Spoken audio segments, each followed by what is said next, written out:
Hey Scott, why is the Horiguchi fight against Caldwell leading the card? We decided to have that fight first to start out with a big fight, big bang, and in Japan it'll air live, and so it'll be on DAZN there, and we thought that it'd be best if we came out of the blocks with something very strong. What do you think it means to MMA Horiguchi, who does win this fight, to be a cross-promotion champion? The whole champ thing is like the trend now, but you'd be doing it in same weight class, two promotions. Yeah, well, you know what? Listen, I wish both fighters good luck, but I told DC you better win that fight Friday night.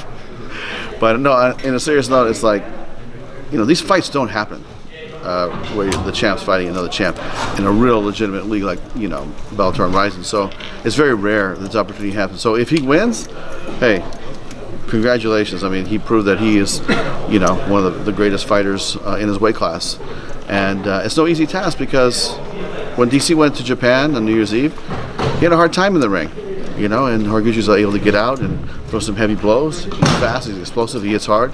DC has his hands full, but I have confidence in my guy that we can get it done. Otherwise, we might not have been here with this fight tonight. So, he has a lot on his plate, but he's got to get it done. Does it make it a little more fun for you as a promoter? Like, Saki Bar was up here, he said he guarantees Horiguchi. Oh, he guarantees. Yeah. And you're saying, obviously, you root for your guy, but does it make it a little more interesting than, just having to be indifferent and give a certain answer that's kind of down the middle? It's, listen, I want my guy to win, right? And I think he can win. Horiguchi's a tough fighter, and Saki Bar, I'm sure, is really pulling for him, because then he's have bragging rights, right? But I feel like my guy can get it done, and it's gonna be an interesting fight on Friday night. And I'm glad we're starting off with a bang, because that's a big fight coming right out of the blocks, and it's gonna be a fun fight to start the night. Is it just bragging rights on the line, or is there any little side bets? Oh, little side bets. The night's not over yet, so we'll see. Would you guarantee for DC? What's that now? Would you guarantee for DC that he's going to win? Oh, I think he's going to win. He's going to win. No? Yeah, he's going to win. Yeah, it's a guarantee. I mean, he's going to guarantee it. I'm going to guarantee. Everybody's going to guarantee it. But I think my guy can do it. I think my guy's talented. He's going to feel very comfortable in that cage. This is where he fights his fights. I think that Horiguchi's been fighting in a ring for a long time, and the things that happen in Japan, he's not going to be able to get away with here. And I'm talking about just sliding, basically slipping out from the clinch, and if he gets stuck in a corner, he's not going to be able to get out this time.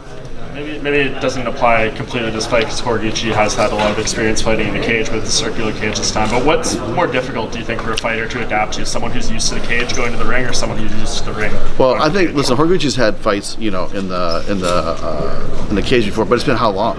It's been a couple of years, right? So he's training most of the time to fight in the ring, and it's a much different experience. I saw DC have a really hard time in the ring in Japan, harder than I thought he would. But I don't want to take anything away from Horiguchi. He's a great fighter. I've been following his career for a long time, but I think that this is going to go our way. Bellator have been moving strongly into kind of neglected markets like Europe, Hawaii, and now Japan. Is there anywhere else you're looking at that you're looking to either cross promote or to really push the Bellator brand into? Yeah, I mean, listen, we're not afraid to collaborate, co-promote, fight each other. It's really the door's open. If it makes sense, we'll do it. If it doesn't make sense, we won't do it. But this is something that makes a lot of sense. And going to Japan and watching that first fight, it was motivating for me. And the deal was that if DC didn't win, that Saki Bar would send Horiguchi here, which he has. So he's honored his word. And when you deal with another promoter, you have to have a certain amount of trust in them delivering what they say they're going to deliver. And Saki Bar has done that. So I'm very thankful to him and Horiguchi for coming here and fighting. As far as outside markets, Hawaii was a big market for us. You guys know we're doing the European series. We're going to start doing fights in different countries in Europe, and that will just lead to different types of localization of events, which means basically, when we go to Latin America, I think we'll be starting a localized series in Latin America soon, as well as some maybe different parts of Europe or Asia. Do you foresee doing a Bellator versus Ryzen full card, just to take your best fighters and to put up against Ryzen's best fighters on just one card? Listen, we would welcome that. you know. And but if we do it and we do it there, then they would have to come back and do it here because, like I said, it's a different experience to fight in the ring. And I think you get out of a lot of situations having a ring compared to the cage, where you could get stuck in a position. So we'd have to have it both ways. So, you know, there's been dialogue. There's nothing, you know, imminent, but these things take time, and at least we can have this fight and enjoy it on Friday night. The historical significance of this event, with two organizations coming together to put on this mega card on Friday night. When we look back on this event, 20 years from now, what's going to be the significance? What do you think the significance of this event historically will be when we look back on Bellator 226? Yeah, I mean, guys, this is a big deal. This doesn't happen, and you know, when my guy wins, it's going to be a big deal. So, you know, we're all going to celebrate, except for Shinoda over here. No, but seriously, it's a big deal in the sense that, you know, organizations don't do that. Sometimes they don't want to put up their champ, but you know, we're going to get it on. So DC is excited, and this is something when we had the opportunity to fight Horiguchi, we went to DC and said, hey, there's opportunity in Japan, do you want to fight? And he wanted to fight, and I'll tell you, a lot of our guys would love to fight in Japan. I'm sure that Ryzen has a lot of fighters that would love to fight in Madison Square Garden. So, you know, we're going to provide an opportunity to go back and forth. It's not going to be our core business. Our core business is Bellator. Their core business is Ryzen, but from time to time, let's get it on, man. This is going to be a fun night. Scott, they were under the impression, or at least they would like to see Horiguchi, if he wins, continue to defend both belts. Is that something? Yeah, that's part of the deal. And the deal we made with Sakibara-san was if Horiguchi wins, then once a year he'll come and defend his belt. And it'll give us time to, you know, figure out who's going to fight who and work their way to maybe, you know, defending or fighting Horiguchi in the future. But that's not going to happen, so we're going to be fine. Juan Archuleta said in his new contract, if he wins this fight, he's guaranteed a title fight. Can you confirm that? You know what? I'm not sure if that's in the contract or not. I better go back and read that because that's the first I've heard of that. But you know, Juan is a guy that's won how many fights in a row, and he's a seasoned veteran, and he's had some tough fights, and this is no easy task for him. So Dantas is a tough kid, and if he wins the fight, he should get a title fight. If Caldwell does win, is it possible for a rubber match where maybe both titles are on the line? I think that we'll have to change, like have a neutral rule, neutral cage or a ring or a half and half or something that Just on a mat. Just on a mat. Yeah, do it on the mat. So we'll have to figure that out because if he goes back to the ring, you know, then you know one side's gonna have the advantage. If you go to the cage, I think somebody else, I think we have the advantage. So that's going to be interesting how the rubber match happens. But I'm not opposed to figuring something out. So earlier today, our own Cole Sheldon reached out to John Fitch, who said that he was told that be ready to fight this Friday in case Rory MacDonald can't make it. Rory MacDonald says that he's healthy. What's going on there, and why did he specifically mention MacDonald and not Neiman Gracie? Are you talking about Chael Sonnen to that? John Fitch. John Fitch. So John Fitch said that. Okay. So here is what the situation with John Fitch was. I think John's going to come to New York, and he will be here in case there was an injury to either side. So we wanted to have a backup for either side of the bracket, just in case there was an injury. So, for instance, if Neiman was hurt, it would be Fitch against Rory again. Or if Rory was hurt, then we'd have a backup because we didn't want the tournament to have a hiccup where there was no fight. So we brought in, we basically worked something out with Fitch to continue to train, continue to, to be ready, and basically, work something out with him to be a standby in case one of the fighters got hurt. Scott, the prelims are loaded all the way from top to bottom. Something, I mean, a lot of times you have regional fighters in the prelims. Now we have big names. It's something we should expect going forward. Well, I think that I always love going to a city or a town and really checking out the local talent because we've found some really diamonds in the rough in the past in some of these cities. But this fight, it's a big event. We've had a lot of, fighters under contract that are fighting. On Friday night. So it could go one way or the other depending on, what city or what town it is. It just happened to work out this way where there's so much, talent here that we had all these fighters on the contract. So we're going to fight them because, it's our time to fight. Shane said earlier that when he finishes his fighting career, he'd be looking to move into promotion with Bellator. Is that something you and him have discussed? So now I'll have two partners. I'll have Dylan Dennis and I'll have Chael Sonnen. So Well, you know what? Listen, he's been a great, asset to the team, and anytime Chael wants to have a conversation about something, we can definitely have that conversation. But just tell him to get his checkbook out. Can you talk about the decision behind making Rory and Neiman the main event of this card? Yeah, you know what? As we got closer to the fight, and when we announced the fight card, we didn't know who the fight was going to be, and we wanted to announce the fight between Machida and Chael and Heather, and I don't even think we had just signed the opponent for Heather, so it was kind of a situation where we came out, we had announced the fights, and then as the fight card started developing, we said we think this makes the most sense, and we made the decision, and that's I feel good about it. If Fitch has to step up, would that still be the main event? Yeah, it's whoever is gonna be that welterweight tournament fight will be the main event.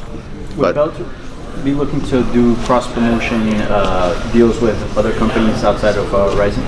Listen, it's like I said, Cyborg and I have worked together for I want to say since 2006, and I don't know if you guys know the history, but it's when I was just started Strikeforce, we had our second fight.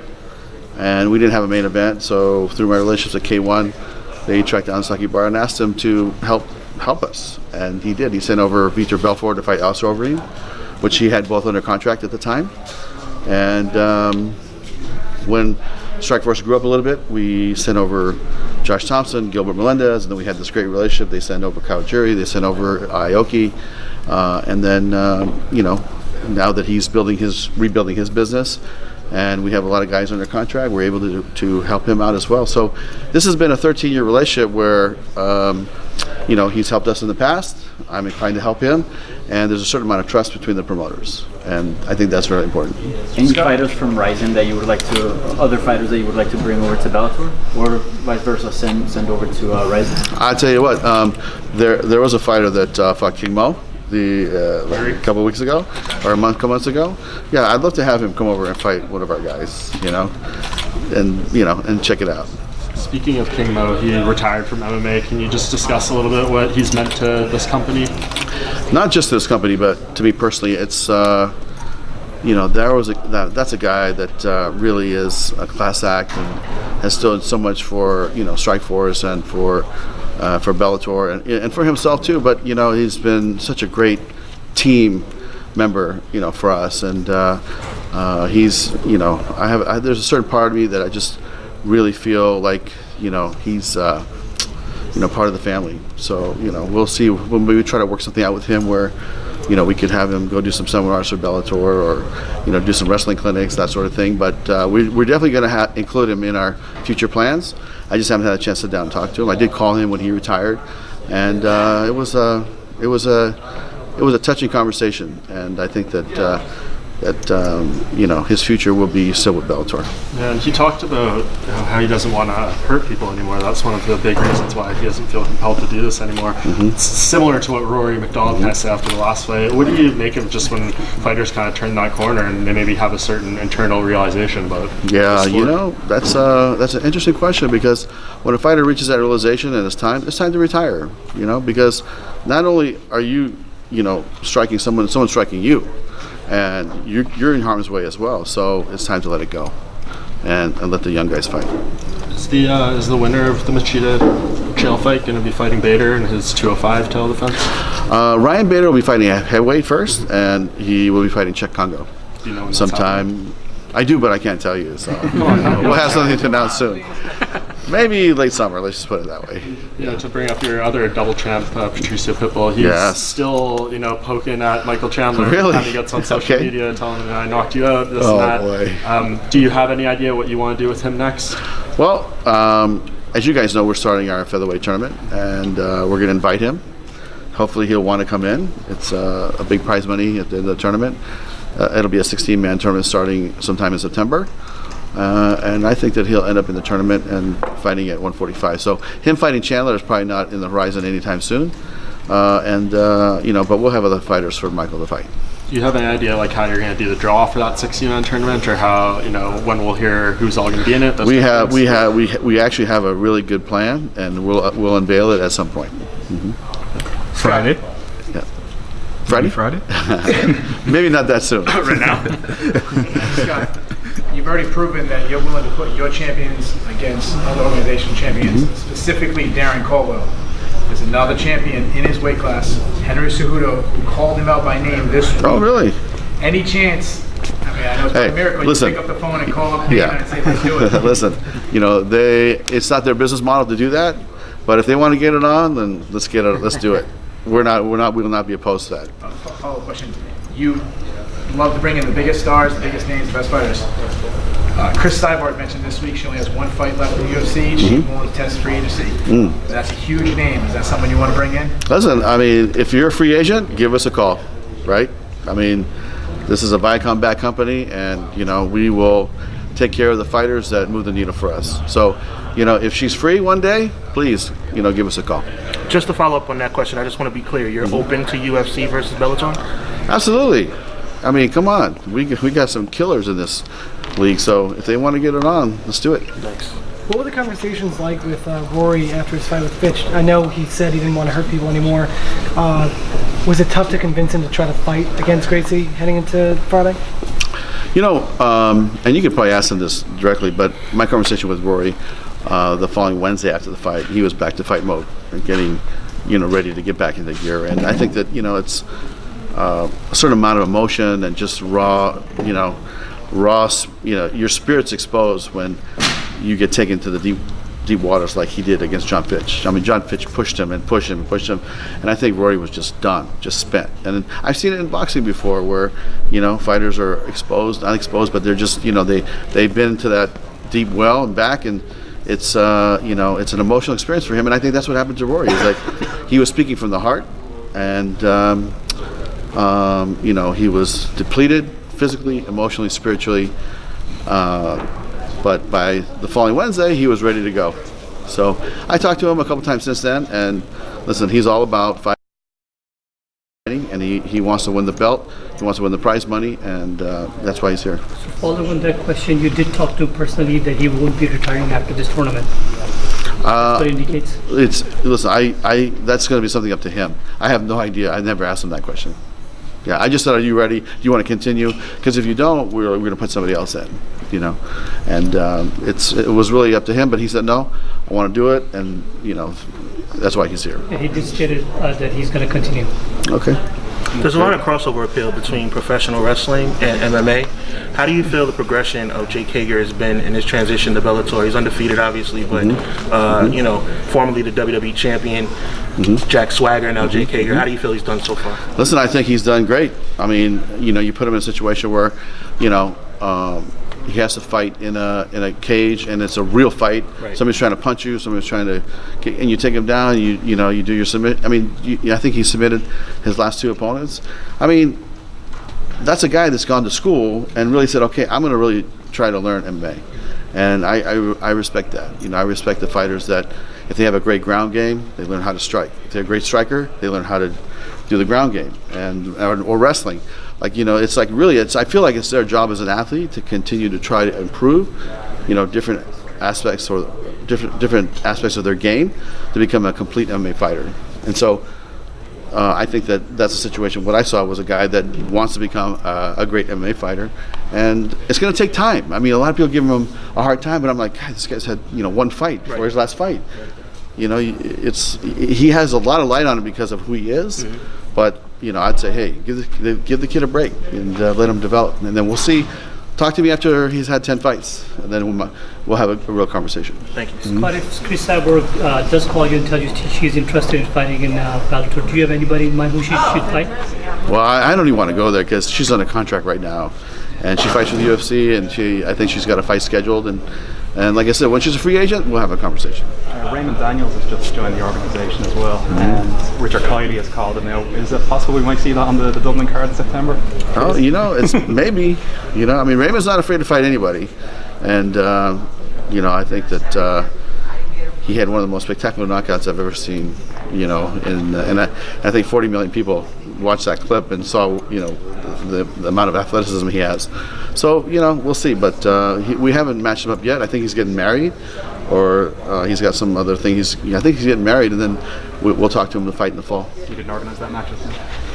I mean, listen, we can offer it to him, and we have not offered it to him yet. What about what do you see Dylan Dance doing after this fight? Presuming he was do you think you'll go settle on a weight class, or you're gonna give him a higher ranked opponent?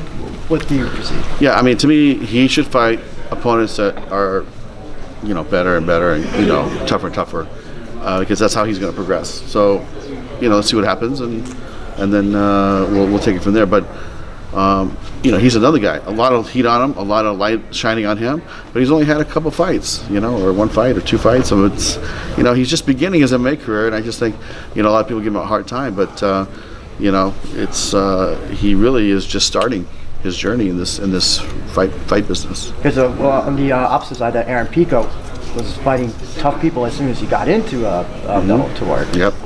And it sounds like that was Pico's choosing as well, because he didn't want to come in easy. Yeah, that was the management, and it was a whole different set of circumstances and scenario. But Dylan has a different set of circumstances. So everybody's got a different journey. But Pico has an opportunity, on Friday night to redeem himself from his last fight, and then he'll continue on his journey and move forward. But with with Dylan, I mean, even to this day, I think he's only got one or two fights. So it's really, I'm not saying it's a beginner, but in MMA, you could be a great jiu-jitsu guy, but it doesn't mean you're going to be a great MMA fighter. He's got to self-prove that. It's hard not to pull for your business partner, though. I mean, you got that's top secret there, John. Talk to you guys soon. Thanks, guys. Thank you, sir.